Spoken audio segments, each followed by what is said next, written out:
Welcome to the Jeremy and Andy Top Movies podcast. I'm Jeremy. I'm Andy. Andy, I gotta ask. I know this is a little bit like the question asked last week of what's the worst thing you ever done, but if you just heard there was a vague anonymous tape out there that could ruin your reputation, what would you think is on it? I would think it's probably our Nosferatu podcast, and it's that guy who ripped us to shreds for not knowing like the source material. And do you remember that comment when he's like, page 174 of the original text? Because we made fun of the mustache a whole lot. We had a lot of fun with the mustache thing, and we are like, just how gross that mustache must be, and how like it's gonna have like dried blood and grossness in it. And he was like, "Well, if you read the original, you know he had a mustache and all this." And we're like, "Well, whatever, nerd." Yeah, so it's probably that guy making some kind of like, deep fake tape involving us and that Nosferatu episode. Yeah, if I would guess if there was a tape about me that somebody's like, "Hey, this is gonna ruin your reputation," I'd be like, "Oh no, somebody caught me on film. They got me with their phone camera when I threw something at a child in the theater because they wouldn't shut up. You know, just threw it, hit him right in the back of the head. Parents got mad and looked around. I pretended like I didn't know anything, and yeah, I would guess that somebody probably caught that. That's probably what's gonna get me." That would honestly make me like you even more than I already do. that that's not a thing I've actually done, but I can't say that the thought hasn't crossed my mind. And actually, usually not with a child, usually with full-grown adults. You know, you see that person who keeps getting their phone out, and you see that glow, and I'm like, what if I just chuck something right at the back of their head, just to let them know. Yeah, you expect children to act like children. You don't expect adults to act like children. Exactly. Well, we we could get on our soapboxes about theater etiquette once again, but we should probably redirect to the movie that we're going to be talking about today. And the movie we're going to be talking about today is Outcome. Outcome is a new movie from Jonah Hill, and it stars Keanu Reeves, and it is straight to Apple TV. And this, once again, streamers, man, they'll just pop up with a movie you didn't even know was going to be a movie, and all of a sudden it's like, hey, here it is. Yeah, it's ridiculous. I mean, it's almost like they just draw, they put a bunch of celebrities in a hat and just draw out names. And it's like, oh, Jonah Hill and Keanu Reeves, they have to do a movie together now. And it's absolutely not going to go to theaters. Yeah. So I guess I'll give the brief explanation of this one, and then we'll talk about our thoughts on the movie. So I'm going to do my best here. Reef Hawk, what a name, has been famous since childhood. But when a threat of an unknown video that could ruin his precious reputation gets him and his response team on the defensive, he goes on an apology tour hoping to dissuade whoever holds this vague blackmail over him. All right, Andy. Was Outcome good? No, I hated this movie. This actually, I finished this movie and I strangely had the same feeling I had when we watched, or after I watched Mountainhead last year. And not that the two movies have any. Is that what that was called? The Steve Carell movie that we hated? Yeah. And not that the movies have anything in common, but it just was like, I just spent all this time watching this movie that thinks it has something to say and really doesn't at all. And that is just so irritating and annoying to me. And I just did not like this movie one bit.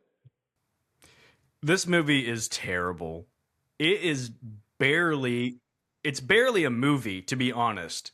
It's a really shallow premise, and it's stretched over the bare minimum amount of time that something can qualify as a movie. Which is actually the best thing I can say about it is that it's not that long. But yeah, there's nothing terribly original about this idea. Oh, the veteran Hollywood guy who's way too caught up in his Hollywood persona. Never seen that before. And then there's nothing really necessarily insightful or clever about it. Like, it's a comedy, but it's like I don't know. It's like it didn't want to be a full out comedy. It tried to be also sort of sentimental, and I don't know what it tried to be, but it ended up just being very bland. So bland. And here's the thing that even adds to my frustration is there probably is some kind of interesting movie to be made about Hollywood and celebrities and cancel culture and all that kind of stuff. So when the movie first started, I was, I wouldn't say I was excited, but I was like, okay, it seems like this is maybe what this is going to be. And I really was hoping it would have something interesting to say about any of that, and it doesn't. And look, I mean, Jonah Hill just, I don't know what happened to him. He used to be funny. He just seems like a weirdo now. He just seems like the Hollywood system kind of swallowed him up. And he's not a particular interesting in this movie. There's nothing he does that's interesting as a director, or his performance in the movie is also terrible, I thought. So he really comes out of this movie on my bad list. Yeah. So I've got some thoughts on Jonah Hill, and my first thought is I tried to pump the brakes a little on myself because I was going very negative very quickly, and I thought to myself, just remember, Jeremy, like Jonah Hill is talented. He is a funny guy. I don't imagine those things just went away. What I think the problem is that Jonah Hill is trying to be something more than that. So even like just totally different. He's I think trying always to be very insightful. He's the type of guy who is very he seems very online. Seems like he's very mindful of like what the culture is thinks is important and is saying, and he always wants to make sure that he's very connected with that. Um, and that always just makes terrible art. If you're trying to make art that goes with the current, like that's not what great comedy is made of. Great comedy is always made from going against the current. And so it's really sad seeing Jonah Hill not be funny because Jonah Hill is hilarious. He's so funny in Superbad. He's so funny in 21 Jump Street. He's so talented. He's so good in Wolf of Wall Street and Moneyball as like an actual, like character actor. And it's just sad to see like where's all this gone? Yeah, absolutely. And those when he was doing super bad and he's and knocked up and he's got he was really in that Apatow stuff and that stuff felt very cutting edge and ahead of its time and it had a fearlessness to it and then he does like Wolf of Wall Street, which is a crazy fearless performance and he even pops up in like Django Unchained in a cameo and it just felt like he used to kind of have an edge to him and he was doing what he wanted to do, not what like you're saying, like what he thinks he should do, maybe is the way to put it, and it's just not working at all. And really, Yeah, so I'm going to say something here that I probably shouldn't even get into because I'm playing real armchair psychologist here with a guy I don't really know, but this is just the way I observe it. I think probably what we're describing is he used to be part of that comedy group that was real kind of like edgy, pushed the envelope a little bit, and to be honest, a lot of times it was mean spirited. It was mean spirited towards him a lot of times because of the weight stuff, and he could also be very mean spirited because he was also had a really biting wit about him right back. And I think he just became so like fed up with the mean spiritedness of it, like he couldn't take it anymore. So he just like took all the bite out of the comedy. And he's like, I don't think it's funny that people make fun of my weight or did make fun of my weight, and so I'm not going to be mean towards other people. And look, I'm not saying he's wrong for that. I'm not saying like his comedy has to be mean, but like you just see it. This I said in my notes is like we compare movies to food all the time. What this movie felt like was a flat soda. Like it kind of looks like a regular soda, and then you drink it and just go. And I literally, the word I use is like it's lost its bite. It's just lost that fizziness, that little bitty like that soda's almost does have like a little burn or something, and it just doesn't have that. That's what this movie was lacking. yeah, I mean, absolutely, absolutely. I honestly, I don't think anything made me laugh in this movie.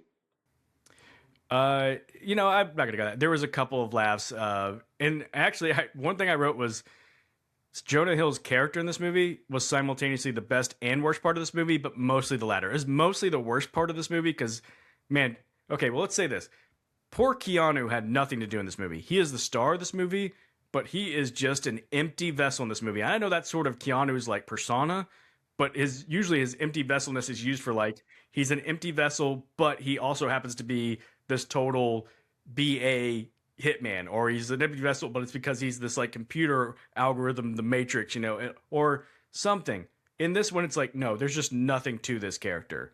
He's just bland as can be, and it's like even a movie like last year's Good Fortune, which wasn't a great movie, the Aziz Ansari comedy wasn't great, but it was so easy to love Keanu in it, and the best parts were just having Keanu do funny things, and this movie just didn't have any of that for Keanu.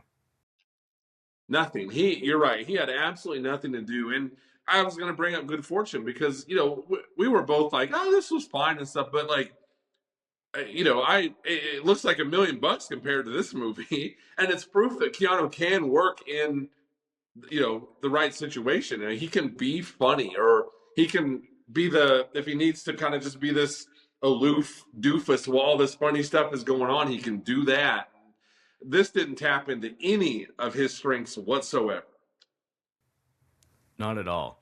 So getting back to Jonah Hill, what I was saying, like there were some parts that made me laugh. I thought the funniest part of the movie was the scene where it's like the one of the first scenes he's in where he's at Keanu Reeves' house and he makes Keanu come in and keep having a meeting with him while he's going to the bathroom. And then they even call like the assistant in there and he's like making this big deal about the toilet paper and then the assistant sneezes and this is actually the funniest part. The assistant sneezes and he's going off on how gross and unsanitary it is that the assistant's sneezing while he's making everybody be in the bathroom with him while he goes to the bathroom. It's gross, it's silly. It did make me laugh a little. The least funny part of the movie was when Jonah Hill was introducing his like crisis team he put together, and he's doing like this whole one man show, introduce the characters thing, and I was like, this is painful. And I get that his character's supposed to be kind of obnoxious and over the top, but this is like, I don't want to watch this levels of cringe. Yeah, that gave me almost like friendship vibes in a way, of in the sense of like, yeah, like I do not want to see this happening right now, and it just keeps on going forever, and it's not funny at all. This is why comedy is my least favorite genre of movie, because when it doesn't work, it's just painful and awkward and terrible to sit through. Yeah, that scene was rough, and you had to sit there and wonder, and be like, did because this is Jonah Hill's movie, and he's given himself the most flamboyant part, right? Again, Keanu doesn't really have anything to do in this movie. Like, there's not really much going on with any of the characters, and his character is the one that's coming in and just be like way over the top, doing the most. Did he? Just, I mean, like you almost have to wonder, like Jonah, were you just trying to set a stage for you to like have this great supporting, like steal the show character? Yeah, you didn't steal the show, but you're probably who people are going to walk away talking about, but not in a good way. Yeah, and it feels like the 21 Jump Street era Jonah Hill could have made something like this work, because, like I said, he comes from that Apatow group of a lot of improv and stuff, and it feels like he should have been able to make that funny just by sheer willpower. And oy, I mean, definitely a contender for like worst scene of the year. Yeah. And it's sad because it does drown out some things I think would have been good jokes, like they're talking about, the different people that he brought in. And Keanu's like, why do we need that person? I would never do that. And they're like, oh, no, no, we don't think you ever would. And he's like, but if you did, and like it was almost funny, but it was like because it was so surrounded by stuff that wasn't funny, it just made it like, nah, it just got lost in the noise. Yep. So let's go ahead and well, I got two more notes. One is this movie just had no tension, Yeah. and I know that's a funny thing to say about a comedy, where like do comedies always have tension? Well, no, there's usually like something you're rooting for. There's still something that you're building to a climax of something, whatever it is. I mean, for whatever reason, random first comment that comes to my mind, Happy Gilmore. You're still rooting for Happy to win in the final golf tournament against Shooter McGavin. There's some big conflict that you're going. This movie, it's like, okay, he's got this weird blackmail thing. It really kind of stays in the background, and then it just sort of ends very abruptly. Like it has no build to it, and it really just feels like things happen for an hour and a half, and then it's just over. And then the credits roll. Yeah, absolutely. 100%. Yeah. Uh, so we have to talk about this. I'm going to say this full on CinemaSins voice. They dragged poor Martin Scorsese into this. Yeah. And it makes me realize that if your guy Marty has a weakness, it's probably that he's such a loyal guy. And I think he probably felt like Jonah's one of his guys because of their work together on Wolf of Wall Street. And so he's like, yeah, my guy Jonah's doing a movie. I'll be in it for him, be supportive. And like poor Marty should have just said, hey man, no, I'm good. Yeah, I knew we had to bring this up eventually. Really, really, really bummed me out. Like, come on, Marty, what are you doing? Like, this is an all-time like just to say that he's better than this doesn't even scratch the surface of it's just such an understatement. And it's like, what are you doing? Why did you do this? And my first thought was like, there's an old commercial, you can probably see it on YouTube, where Scorsese comes and he gets like his film developed. So it's obviously a while ago. And it's like his nephew's birthday party, and he's looking through the pictures and he's criticizing himself, like no bad lighting, blah, blah, blah. It's really funny. So my point is just like Scorsese can contribute, he can be funny and he can really lean into like his Scorsese-ness and it works. But here it's just like, oh gosh, I just want him to not be in this anymore for his own sake. And it was such a just really bummed me out. Yeah, I think the obvious comparison for me is Seth Rogen's show, The Studio. And there's I think there's always gonna be a little bit of a parallel with Rogan and Jonah Hill, where it always seemed like Jonah Hill was kind of the little bit younger Seth Rogen, like coming up right behind him. Um, and Rogan's got the show The Studio, and it's all about Hollywood type stuff. And Scorsese has sort of a famous little supporting episode in that, but he plays himself. It's a fictionalized version of himself, and it's really good. It's really funny. They play it well off of who Martin Scorsese is, and it's I think he even got like like awards recognition for his cameo in this show for it. And then you've got this movie, and you could almost see Scorsese saying, "Yeah, I bet it's gonna be kind of like the studio thing that I did," and then it's just not. It's so totally different. Where like it literally could have been just any anonymous person, and it would have been just like fine because it was such a nothing part. But it's Scorsese, so like you're sitting there watching, going like, you're exactly like, why? Like why are we using Scorsese for this? Like talk about, as you said, the all-time like overqualified to be doing this. Yeah, and that's just a general pet peeve when movies do these cameos, and it's like if you're gonna do it, like make it worthwhile, which I know is stating the obvious, but like you said, like this could have literally been just a nobody or I just hated that. That just added to my disdain of this movie, which was already pretty heavy. And then to a significantly less degree, also CinemaSin's voice, they also dragged poor David Spade into this movie, Yes. which when he first showed up, I was like, oh, cool. Like, I'm happy to see David Spade in something. And then it's like, he had like two scenes in the movie, and only one of them did he really get to do anything when he's first introduced himself on that balcony, and he's got like the young pregnant wife, and he's being a little David Spady, but it's just like, okay, what was that? Then it's just, he's just gone. He's just gone from the movie until he pops back up at the very end. Yeah. So stupid. It's terrible. Yeah. Uh, I mean, like, really, this movie has a great cast of like people that we have a history with that we could like. I mean, it's his two best friends, which is really, I guess, supposed to be sort of the heart of the movie.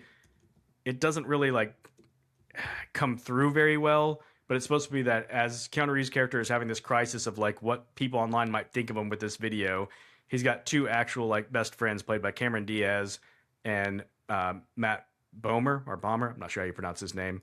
Um, I just know him as the guy from the show White Collar, but uh, yeah, and their whole dynamic, like they're his friends from high school, or they know him like as a more normal guy, but uh, as he's apologizing to all these people, he's not apologizing to them for all the years that he was a drug addict and they took care of him and all this stuff. I don't know.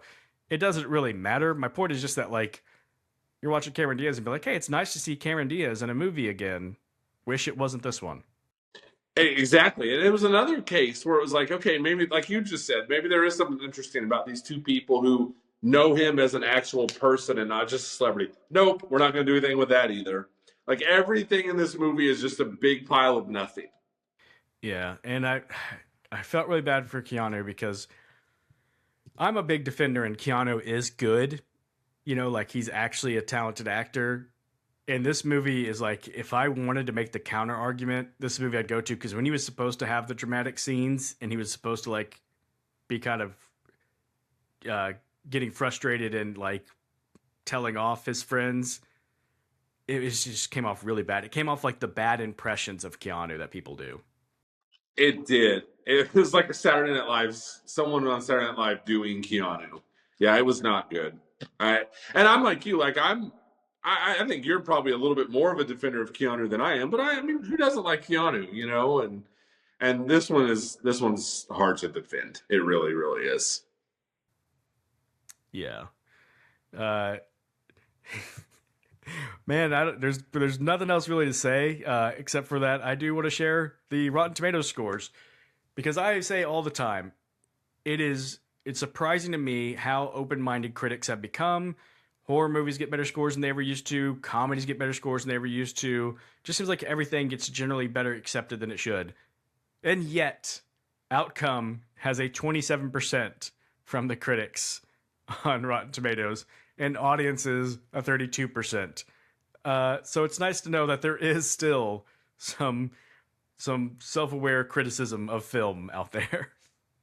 That is it. It really is, and obviously we say this 100 billion times. We obviously root for movies, but you're right. I do get so tired of the just movies when movies along these lines get defended. Like I even remember um, at one point in time, reading positive things about like Mountainhead or friendship in these movies, and you just want to be like, no, no, these movies are terrible.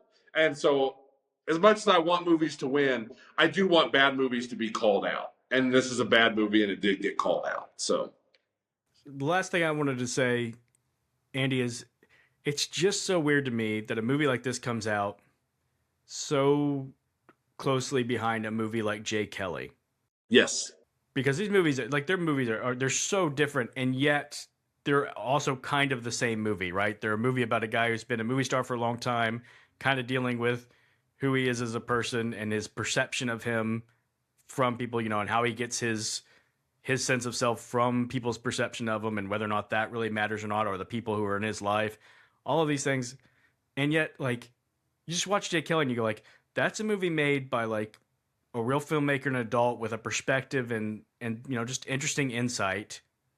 I'm not even saying it's a perfect movie, but it had that feel. And Outcome, I don't know, it just feels like a movie made by a college kid is kind of what it feels like, which is so weird because Jonah Hill's not that, and Jonah Hill has way too much experience in Hollywood to feel like he's making a student film. yeah, absolutely. I mean, yeah, compared to Jay Kelly, which I'm glad you brought that up because it has similar vibes, I guess.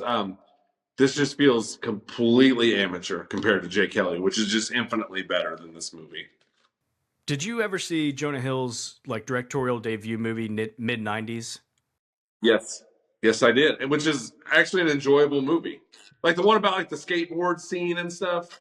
Yeah, and it, that's one that like I felt like he tapped into something more real and kind of like identified a certain culture, subset of culture, and had a unique perspective. It was like a somebody who's telling an interesting story, and like I don't know, just thinking like that promise again. I talked about Jonah Hill being so talented as an actor. He showed promise as a filmmaker, so I don't know. It's just disappointed, and I'm not giving up on Jonah Hill. I'm just going to say that I'm going to choose to be the optimist and say, even though it feels like it's been a while since we've had good Jonah Hill, I think one of the reasons I wanted to watch this was, well, honestly, I watch anything with Keanu, but I just wanted to be like, maybe maybe we're going to get some of that Jonah Hill magic back. Maybe it's still there. Yeah, and I don't know that I'm ready to give up on him either, but it does feel like the Jonah Hill stock is very, very low right now. Yeah, it's for sure. I mean, yeah, I don't know. It just feels like people got sick of him. And then, there was all this online discourse about like how he changed his appearance and I don't know, blah, blah, blah. I try not to get too wrapped up in all that stuff, but it just feels like there's just not a lot of people real high on Jonah Hill right now. And stuff like this is just simply not going to help. It's just not. It is not. Well, in case anybody is uncertain, this is a movie we don't recommend. I would spend your time watching it. No. Apple TV's got a real rough track record. It seems like. I mean, they got some hits. I mean, Apple TV's responsible for F1, which at least did get a theatrical run before going straight to their streaming service. But as far as movies straight to their streaming service, there's a lot of movies that are just sort of eh. shrugs. You know, like that's unfortunately kind of most of them. And then you get ones like this where you're just like, just kind of straight up no. Yep, absolutely. And I mean, come on, Apple TV, you've got an unlimited budget basically. Like you could be making better stuff than this. Yeah. I guess if I've got a positive thing to say for Apple TV, it's that they tend to give people budgets to make movies and I don't think interfere very much. But I've said this before and I'll say it again. I think it's become so popular to criticize studio interference because studio interference can be bad. It can interfere with artistic integrity and all that. Sometimes studio interference is a good thing because it's somebody just coming along saying, hey, some of your ideas are not the best. I think we can improve this. Let's maybe take a different look at some of these things. And so these studios that are like, here, take our money and we trust the artist. Sometimes the artist needs a little handling. Not everybody should have like Spielberg level of creative control, you know? Like it just shouldn't be handed out so frequently. Yeah, there's very few. I bet we couldn't get to a list of 10 filmmakers that probably should have that level of freedom. Um, maybe 10, but you know, Yep. And Jonah Hill is not on that list. no, he is not. No, he is not. All right. We usually talk about box office. Andy, we always have to say this with streamers. There's no way to know if a movie's successful or not. I couldn't find anything on budget for this movie. And of course, we have no way to know if it would be successful as a streamer. I read briefly before I came over here to do this podcast with you that it was number one on the charts, as what they always say, and I'm like, okay, the Apple TV chart. I was like, that means nothing. That just means nothing. So there's no way to gauge it. I honestly, I don't think this would have been a box office hit. I don't. Good Fortune did not perform very well last year. So it's not like Keanu had that momentum coming in. I just don't think this would have done much. It would have been completely swallowed up by Hail Mary, Mario, and the drama, which is still doing really well. I think this would have been a bomb. Yeah, I think that you're right. It's too bad. I I hope good things for Keanu too. You know, like it. He's got to move on from the John Wick franchise. He's just too old. He's gonna hurt himself doing those choreographed stunts. So it'd be nice if he transitioned into these sort of comedic roles pretty well. And I thought Good Fortune was, even though it wasn't a hit, it's kind of like, oh, this is a nice, maybe this is an alley he can get into. And this was a little bit of a step back. So I hope he's not dissuaded from continuing to try to just have more fun in movies. Same here. That's what I would like to see him do, just in better movies. All right. We have definitely beat our max amount of time that we should ever spend talking about the movie The Outcome. For sure. We're already like, we're a third of the length of the movie right now. So uh, we're going to go ahead and call it a pod. Don't check this movie out, but do continue to check our pod out. Just a reminder, I haven't said this in a while. You can find us on YouTube. You can find us on Apple Podcasts. You can find us on what else do we do? Amazon and Spotify. Um, yeah, Spotify. That's the last thing I mentioned. Probably the place most people would find us. So, but yeah. So we'll be back again pretty soon. Once again, a couple days for you guys, a couple moments for us to talk about another streaming movie, Netflix's new shark movie, Thrash. So join us for that, and we'll see you then. Yep.